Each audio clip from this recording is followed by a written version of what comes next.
Okay,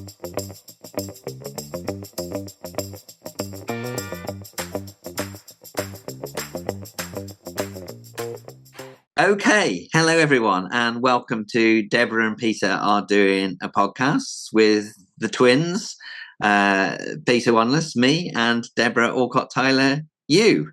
And hi, Debra. Morning, Peter. Good morning. How are you?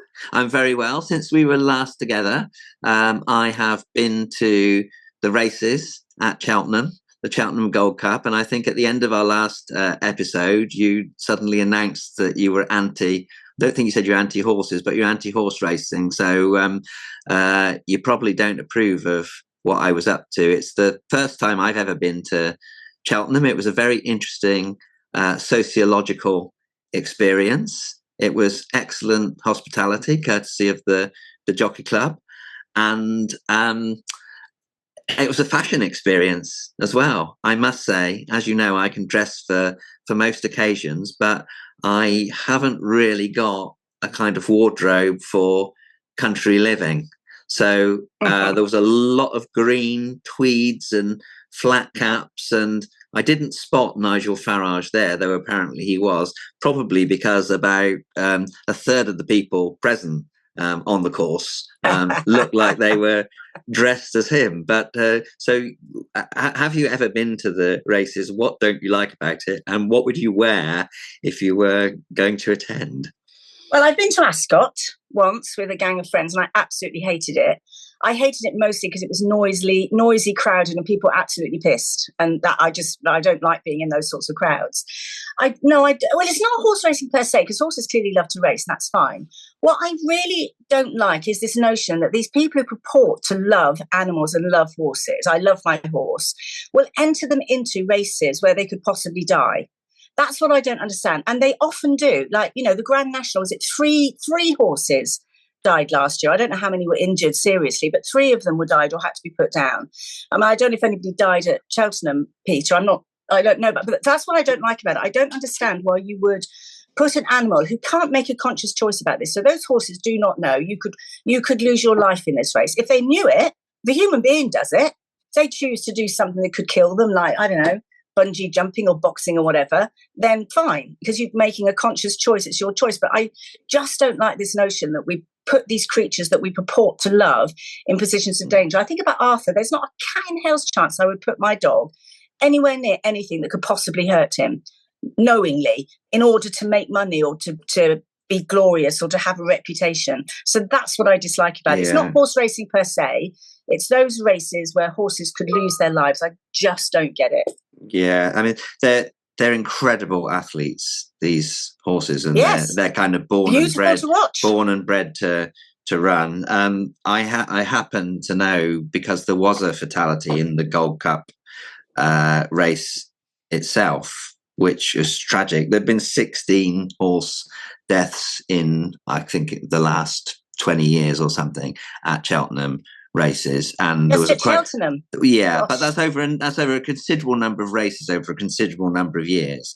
And the RSPCA said that 16 is too many. Well, what is too many? Because if it's naught, then we're not going to have any horse races with fences. Maybe we shouldn't, Peter. Well, if fences are going to kill horses, let them race without the bloody fences.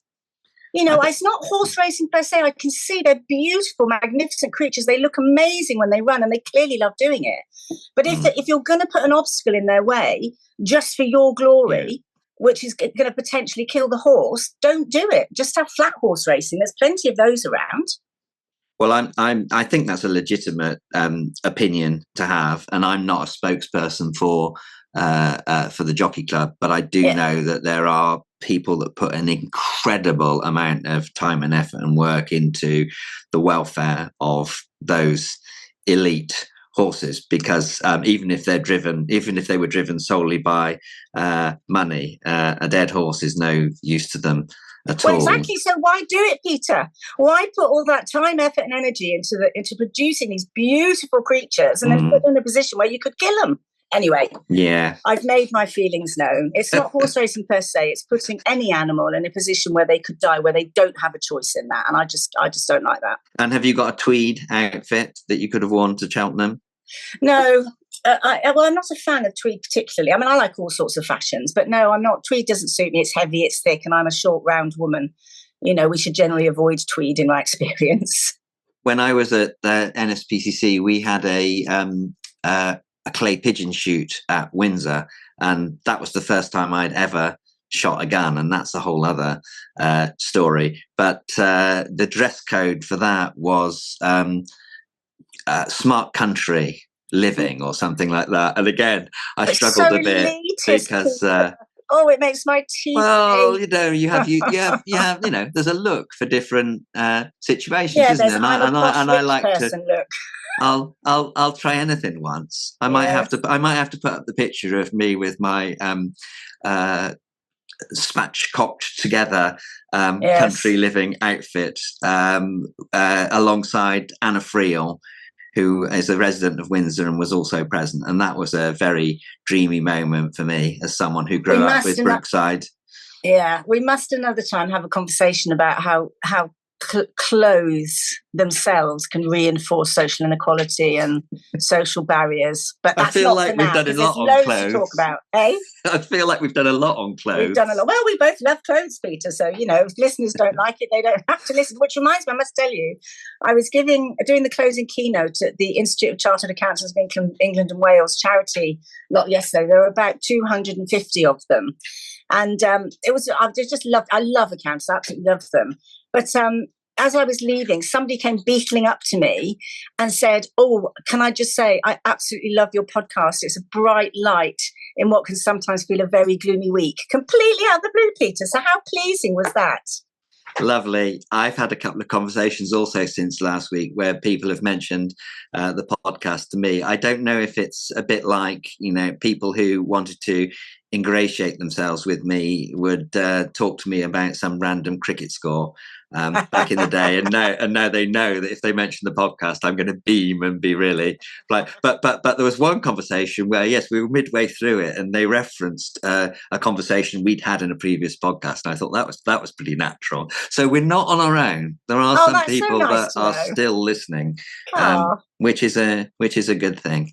Very encouraging. And there's not such a lot of time to listen to podcasts at the moment, are there? I think middle of March. This can be a really hectic and challenging time for charities who work to a financial year that begins in April, because you've got to get your budget through your board of trustees. And this feels like a really challenging time, what with the national insurance changes, the pressures on all sorts of commissioning budgets across the country.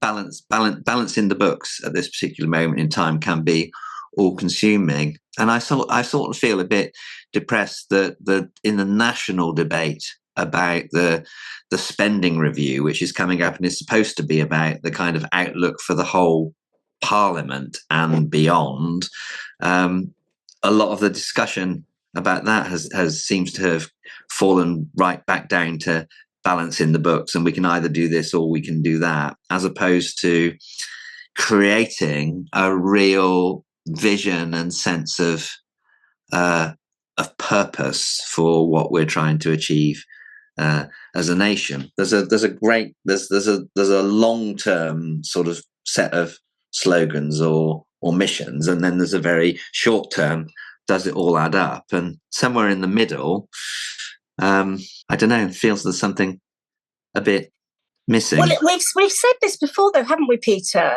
Because I certainly feel this very strongly. The Labour Party, this government's comms is absolutely terrible. Absolutely terrible. Stuff is presented without context. It's presented without empathy very often. It's presented in a very much we're going to get rid of immigrants. We're going to cut benefits. And actually, when you listen to the underlying story behind it, some of it you think actually, yeah, that makes sense to me. I heard Wes Streeting on I think it was Laura Koonsberg on Sunday talking about this.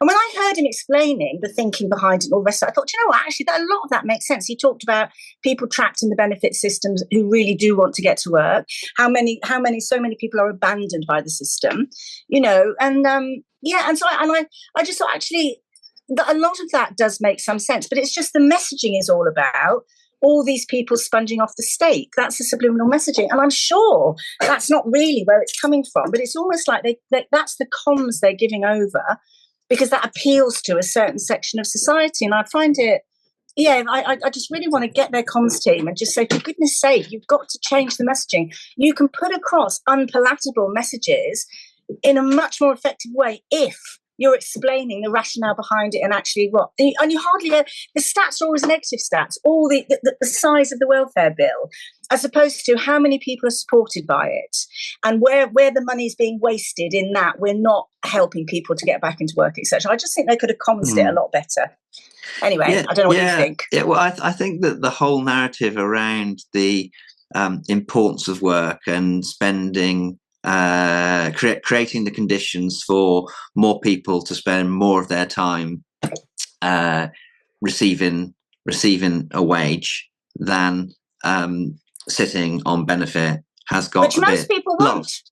Yeah, and it takes me back. I don't want to be that person that says, "Oh, in my time we did this. In my time we did that." Day, when I was a young man. It is striking that in 1997, and Labour did trip over on some welfare cuts pretty soon after arriving in office. So it wasn't that everything was wonderful, but the New Deal for the unemployed was one of the 5 pledges, and there was a really strong narrative around work. And when I went to be Director of Strategy and Comms at what was then the Department for Education and Employment, David Blunkett was all over this. It was easy to get headlines for schools reform and the literacy hour and the numeracy hour and all of this, but what were we doing to get young people especially off benefits and into work? And the unemployment figures were a really big deal, and the UK was very good at its youth unemployment figure being much lower than the rest of Europe, because there was a lot of attention given to all sorts of schemes and opportunities, and you did, as a young person, you didn't particularly kind of like them because they felt like slave labor and they were time limited and all the rest of it. But there was a frame of reference that was very much about reducing unemployment and getting people off benefit and into work and productively engaged somewhere or other, and that is now coming through as a driver of what this government wants to do with its money. But because it's all inside that kind of welfare pot, and all seems to be driven by what can we afford to spend in the next 12 months in the spending review, which is about to come up. You're right, you get it through a sort of treasury lens rather than through what does the nation want and need from its money. And we talked about this a little bit in the context of defence and aid a couple of weeks ago. Again, there's a kind of, should we spend this quantum on this or that quantum on that, as opposed to what are we seeking to achieve and how can we make the best of that money. So it would have been possible, and maybe still is possible, to set out a narrative which demonstrates how together the government will work to engage many more of us more productively more of the time, because it's terrible for I could go on for ages, particularly about the levels of unemployment for neurodiverse people are a disgrace, but with engagement and support, there's such a contribution that so many of them could absolutely 100%. What we're missing is the narrative for success.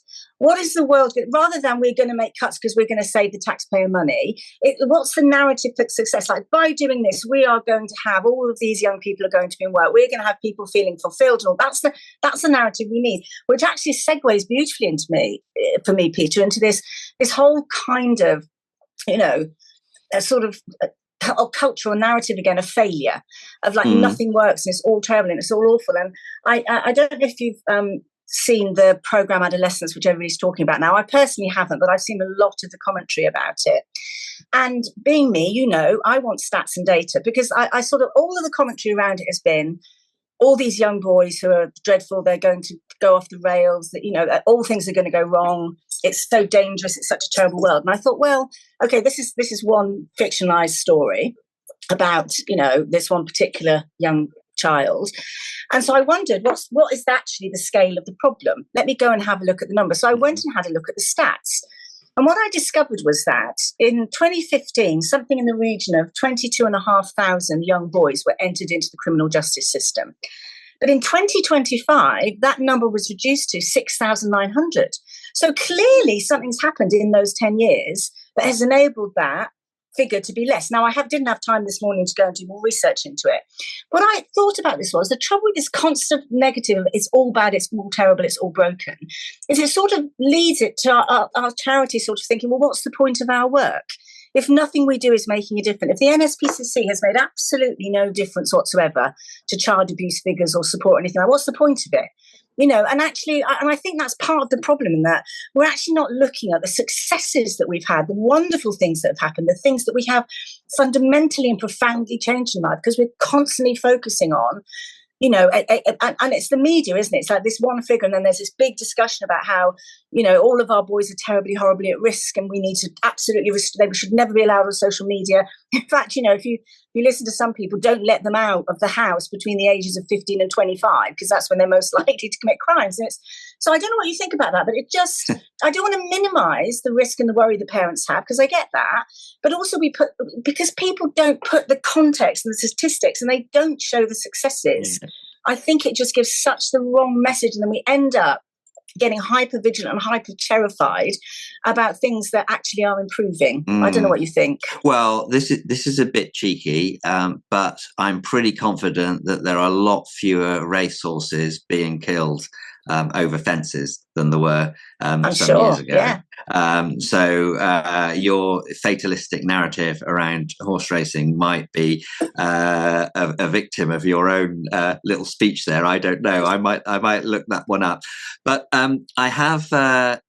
I'm glad you're at a distance, because you'd probably whack me with something after saying that.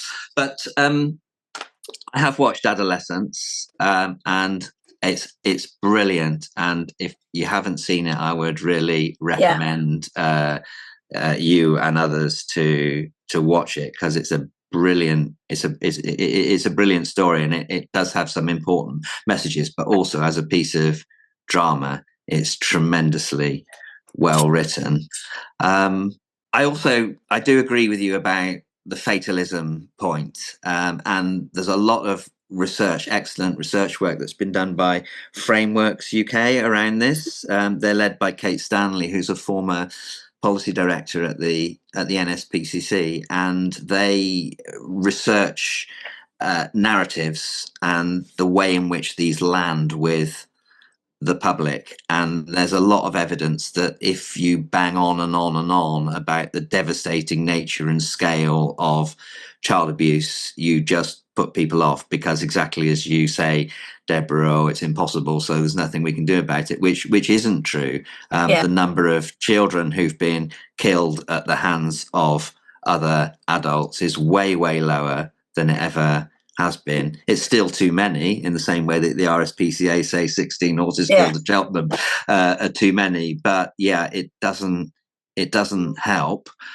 We do need to talk about our boys, though, and I think, of course, that it's an extreme case where a boy kills a classmate girl. But the debate that this is now triggering about what young men are seeing online, and the way in which it is shaping their attitudes and perspectives in a dangerously misogynistic fashion, is problematic. And 3 cheers for Gareth Southgate for Yes. his Richard Dimbleby lecture, which articulated brilliantly, some of the things in a small way I've been trying to say for some time about the value of being kind and respectful and compassionate and all these things which don't sound very cool, but actually are superpowers for young people to have if they can deploy them confidently as the best version of themselves. Yeah, I agree. It's not to minimize any of it, but it is to make the point that, and especially at the moment, because it all just feels so bleak. I feel like we're on the edge of World War III. Nothing's getting better. All the news is like everything's awful. Kids killing each other. Certainly, you do get to a point of thinking, well, what's the point of anything? And actually, that's what I love about our section, about the charitable sector, is if you have a look at most of the major changes in society for the better have happened because of the activism and the actions of the charity sector. What we do does work. It is worth doing, and things are changing and have changed as a result of, a small community group based in, out in Manchester, all the NSPCC and, major national charity. Those organisations do make a profound difference, and society is overall getting better as a result of it. Yeah. I think what's happening is we still need to talk about these things. I just think it's really important not to forget that we've come an awfully long way. This is so important, and it's going to be even more important in a context where charities will feel obliged and required to speak up for every loser who, as a consequence of this set of changes which are going to be announced in the spending review coming, because if they don't speak up for losers, who will? But if, and this relates again to conversations we've had in the past, but in my view, if all the charity sector then becomes are a set of narrow, self-interested groups saying how things are bad for people they represent, there is the risk of being marginalized in those kind of bigger conversations about what nation do we want to be, what do we stand for, what can we achieve together. I mean, in the conversations we're having about getting people off benefit and into work, there are so many charitable organizations that are brilliant at that, working in that space, because they know and understand and connect with the people who are currently being failed by the system as it's currently configured. So how are we individually and collectively going to insert ourselves into creating those solutions? That the answer can't be to smash the voluntary sector model or whatever it was Wes Streeting said in a moment of weakness a few weeks back. Which I'm sure he doesn't really believe. Actually, I've been lots and lots. I mean, one of the things, I think this is largely down to the pandemic, if I'm honest, but I don't have any evidence to back that up. So I'll be very cautious in what I say. But I have absolutely seen a lot more evidence of really meaningful collaboration across the sector in the last 5 years than I have in all of my nearly 40 years. The last 5 years it's very, very notable how lots and lots and lots of them are now coming together in a much more less competitive way and much more collaborative. Yeah. Like, we're not going to stab you in the back for funding. What we're actually going to do is focus on what are we trying to change in the world and what can we collectively do together to do that. And also cross-sectoral stuff. So, for example, you think about, I did have an example, it's gone out of my head completely, but you think about what, the benefits cuts and what's coming and why people are out of work and why people are claiming benefits. And of course, it's a mixture of all sorts of things: mental health, physical disabilities, economic circumstances, all sorts of things, factor that. And you're seeing more and more of the charities in those ostensibly different spaces coming together as one voice, because you can't separate. You can't separate being unemployed, having a physical disability from mental health. All these things are connected. You think about, I know, for example, at Citizens Advice Bureau, an awful lot of the people who present, come talking about debt and how can they get out of debt. But actually, there's a lot of mental health issues around there, and all that kind of thing. So I have seen a hell of a lot more collaboration, and certainly not all CABs, but many CABs collaborate very, quite closely with other charities in the area who are dealing with specific instances to serve individuals. So I've definitely seen more evidence of that, which I think is very encouraging. It is. And I do hope that once the spending review completes and the missions and the actions associated with the missions are clearly articulated, civil society will have a really strong part to play in taking those actions forward, not just nationally, but in various devolved settings as well. It is about they need to involve people who are really doing the do. They do. The trouble is this government has been fantastic at saying all the right things and actually not listening. It's like there's just so little evidence of them actively engaging with our sector. And it's the thing I find most frustrating, because all of these challenges they're facing, we can help. Yeah, definitely. We can actually genuinely help. We're experts in these areas. We know how to solve these problems, most of them. We know what to do to get people back into work. We know the support we need, but we're not engaged in any sort of level when they're discussing policy. They're just not involving us.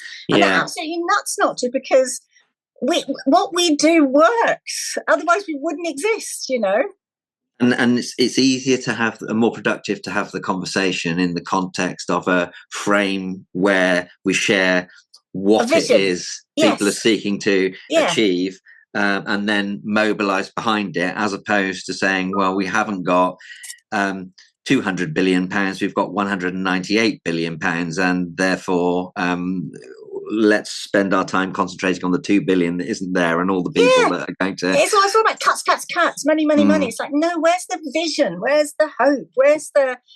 Yeah, exactly. Oh, but anyway, we're shouting into the wind, Peter. I doubt anybody in any senior policy position is listening to us, or you never know. You've got mates.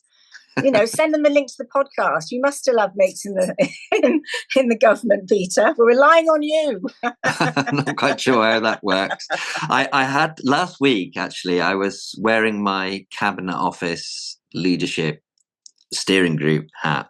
We were due to have a learning day for leaders across the wider public sector, which was going to be all about disaster management and how the public sector pulls together in extraordinarily challenging circumstances. And there were going to be these groups where we were invited to choose between, would we like to participate in a session about hijack on a plane, the deployment of police dogs, tasering of a disruptive individual, etc., etc. And I was hoping that it was going to be incredibly reassuring as the different bits of the public sector pull together in these kind of crisis moments. But unfortunately, the whole thing had to be postponed because there's so much going on, I think, in the run-up. So many of these leaders are kind of acting in real time to sort things out ahead of the spending review. But I hope it happened again. I thought I might be coming to tell you about